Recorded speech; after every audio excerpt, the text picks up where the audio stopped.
नमस्कार, radio money 9 पर आप सुन रहे हैं कंपनी नामा। मैं हूं अमन गुप्ता। आज बुलेटिन में आपको बताएंगे रिलायंस रिटेल में कौन कर सकता है $1 अरब का निवेश, क्यों गिरी ट्विटर की ब्रांड वैल्यू और क्यों चढ़ा आरबीएल बैंक का शेयर। इसके अलावा भी होंगी कॉर्पोरेट जगत से जुड़ी दिन भर की कई बड़ी खबरें। तो शुरू करते हैं कंपनी नामा। कतर इन्वेस्टमेंट अथॉरिटी यानी QIA रिलायंस रिटेल में $1 अरब का निवेश कर सकता है। मीडिया रिपोर्ट्स के अनुसार QIA भारत में अपना निवेश बढ़ाना चाहता है और रिलायंस रिटेल वेंचर में निवेश के लिए बातचीत कर रहा है। इस खबर के आने से दिन में रिलायंस के शेयर में 3% तक का उछाल देखा गया। कारोबार के अंत में रिलायंस के शेयर 1.65% की तेजी के साथ ₹2525.70 पर बंद हुए। एडटेक कंपनी बायजूस की मुश्किलें बढ़ती ही जा रही हैं।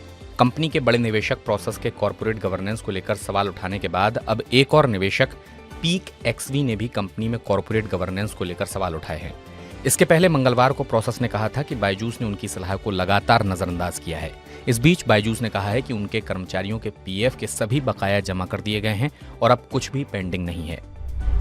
रिलायंस से अलग हुई कंपनी रिलायंस स्ट्रेटेजिक इन्वेस्टमेंट का नाम 25 जुलाई से जियो फाइनेंशियल सर्विसेज कर दिया गया है। रिलायंस से डीमर्जर के बाद जियो फाइनेंशियल का वैल्यू करीब $20 अरब आंका जा रहा है, क्योंकि डीमर्जर के बाद इसके शेयर उम्मीद से ज्यादा ₹261.85 पर सेटल हुए थे।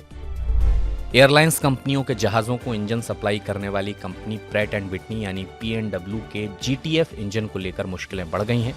कंपनी ने यूरोप की कई एयरलाइंस के सैकड़ों इंजनों को रिकॉल किया है। इंजन रिकॉल की वजह उसको बनाने में इस्तेमाल हुई खराब मेटल को माना जा रहा है।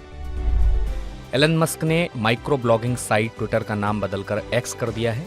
इस ऐलान के बाद ट्विटर की ब्रांड वैल्यू को $4 बिलियन से $20 बिलियन के बीच नुकसान हुआ है। एलन मस्क ने अक्टूबर 2022 में $44 बिलियन में ट्विटर को खरीदा था। उसके बाद से कंपनी की ब्रांड वैल्यू में लगातार गिरावट देखने को मिली है। अदानी डेटा नेटवर्क्स और वोडाफोन आइडिया ने दूरसंचार विभाग से 5G सेवाओं को लॉन्च करने के लिए अपने मिनिमम ऑब्लिगेशन को पूरा करने के लिए 16 अगस्त तक की समय सीमा बढ़ाने का आग्रह किया है। वोडाफोन आइडिया की ओर से 5G सेवाओं को शुरू करने में देरी के लिए फंडिंग की कमी को जिम्मेदार ठहराया जा रहा है। मुश्किल में चल रही फैशन ई रिटेलर मिंत्रा ने अब रीस्ट्रक्चरिंग प्लान के तहत 50 लोगों को नौकरी से निकालने का फैसला किया है। ये कंपनी फ्लिपकार्ट ग्रुप का हिस्सा है। पिछले वित्त वर्ष में कंपनी के वित्तीय आंकड़े अच्छे नहीं थे। NCR केंद्रित हॉस्पिटल चेन यथार्थ हॉस्पिटल का IPO बुधवार को निवेश के लिए खुल गया। पहले दिन ये 1.04 गुना यानी पूरी तरह से सब्सक्राइब हो गया। कंपनी ने एंकर इन्वेस्टर्स से 206 करोड़ रुपए जुटा लिए हैं। बुधवार को मीडिया में ऐसी खबरें आईं कि Mahindra and Mahindra group RBL bank में 4% हिस्सेदारी खरीद सकता है। इस खबर के आते ही आरबीएल बैंक के शेयर में करीब 8.5% तक का उछाल आ गया। कारोबार के अंत में BSE पर यह करीब 7.25% की तेजी के साथ ₹238.80 पर बंद हुआ। बैंक को जून तिमाही में 288 करोड़ रुपए का प्रॉफिट हुआ है। Online gaming company delta Corp के शेयर बुधवार को करीब 4% चढ़ गए। कंपनी के जून तिमाही के प्रॉफिट में 19% की बढ़त दर्ज हुई है। कारोबार के अंत में कंपनी के शेयर करीब 3.5% की तेजी के साथ ₹195.75 पर बंद हुए। दिग्गज कंपनी L&T के करीब 10,000 करोड़ रुपए के बाईबैक के ऐलान करने से बुधवार को इसके शेयरों में 4% से ज्यादा की तेजी आई।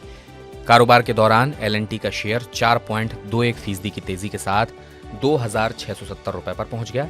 अंत में ये 3.30% की तेजी के साथ ₹2646.55 पर बंद हुआ। कंपनी नामा के बुलेटिन में बस इतना ही। मेरा नाम अमन गुप्ता है। इसे तैयार किया है दिनेश अग्रहरी ने। बिजनेस, पर्सनल फाइनेंस और कॉर्पोरेट जगत से जुड़ी तमाम खबरों के लिए आप बने रहिए रेडियो मनी 9 के साथ और डाउनलोड कर लीजिए मनी 9 का मोबाइल ऐप। चलता हूं, अपना ख्याल रखिएगा। नमस्कार।